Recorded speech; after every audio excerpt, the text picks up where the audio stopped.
lá, Marilena, fala para mim, você imediatamente, a sua formação, você já começa a trabalhar como assistente docente? Começo a fazer o mestrado.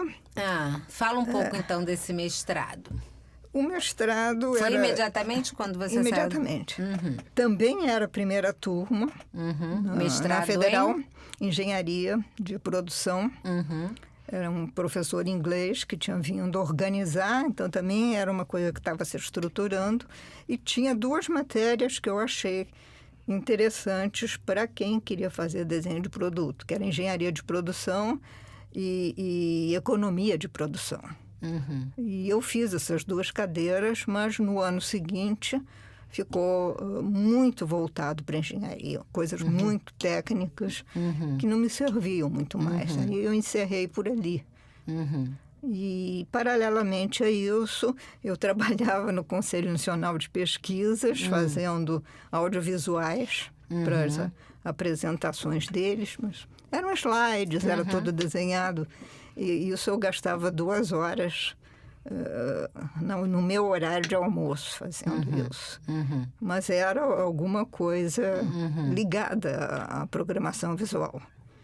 E aí é que eu resolvi criar a firma. Sua empresa. Eu e mais o Ivan, que era da turma seguinte. Então, nós criamos o escritório, começamos a trabalhar. E qual era a demanda? Existia uma demanda ou vocês buscavam cliente? Como é que era isso? Nós buscávamos clientes e estávamos voltados para desenho de produto. Então, para começar, a primeira coisa que eu sentia é que eu tinha que ter um contrato anual para ter uma verba fixa para manter um escritório. Porque coisas picotadas, a despesa fixa era contínua, né? Então, fizemos um contrato com uma indústria pesqueira, que fizemos o programa de imagem, manual, embalagens. Então, a sua empresa fazia identidade visual, programação visual também? Também. E fizemos, quer dizer, esse primeiro cliente assim, de maior porte, que a gente tentou uma coisa contínua, era mais de imagem e de embalagens, camarão para exportação. Aí, o que aconteceu? Uma coisa que eu acho que até hoje faz falta no ensino do design é algo sobre legislação, sobre relações comerciais. Nós fizemos um contrato, estava indo tudo muito bem, e, de repente, essa firma é vendida para espanhóis e que transferem a sede para Itajaí, em Santa Catarina. Os espanhóis não queriam saber nada de design e largaram o contrato para lá. Então, começaram a não pagar as nossas faturas. Aí nós descobrimos que no nosso contrato nós não dizíamos que a praça era o Rio de Janeiro. Então, para se protestar esses títulos, eu teria que ter alguém em Itajaí. E aí o próprio Banco Itaú nos avisou, não, esse cliente é a nossa única conta grande, nós não vamos protestar. Então, vocês têm que arrumar um advogado lá em Itajaí. Acabou, deixamos isso para lá. E como é que vocês, assim, descobriram esse cliente? Assim, era, sei lá, sair no jornal, uma empresa que está fazendo tal coisa, puxa, a gente pode colaborar com essa... Como é que era essa descoberta do cliente? Não, esse cliente tinha uma indústria de móveis. Tá. E ali fazia móveis modulados. E fomos encomendar uma cozinha para a casa de minha mãe. E aí era sempre uma coisa pessoal, na conversa. O que você faz, design, o que é isso? Mas seria interessante. E vocês, o que fazem? Mas nós estamos montando uma indústria. Não tinha nada a ver com móveis. Eu estava interessada em fazer móveis modulados. E eles me surgem com uma indústria pesqueira. E foi assim. Sempre a coisa era de um contato pessoal. Era de um contato pessoal.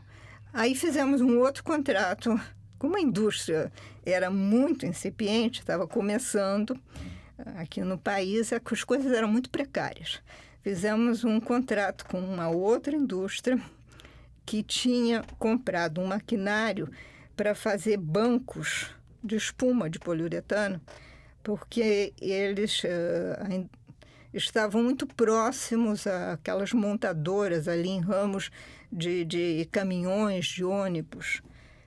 E então eles compraram esse maquinário todo, mandaram vir, era grande, exatamente pensando em fazer bancos para ônibus, para caminhões. E aí essa indústria entra em crise.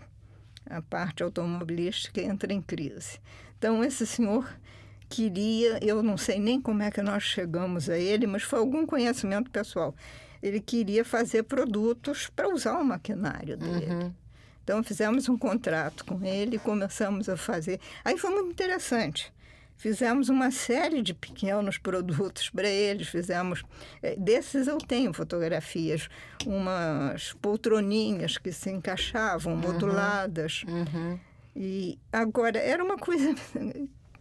Isso que eu digo, indústria bem iniciante no Brasil. Uhum. Ele era um italiano que ele não tinha suporte técnico. Tinha um engenheiro consultor, um engenheiro químico, de vez em quando ia lá. Mas as máquinas davam problemas. Aí ele pegava a primeira coisa que tivesse na mão, queria sair quebrando. E tinham que segurá-lo, porque senão ele ia quebrar as coisas. E aí ele começou a se desinteressar por esse maquinário todo, resolveu tirar dali, levar para Pilares.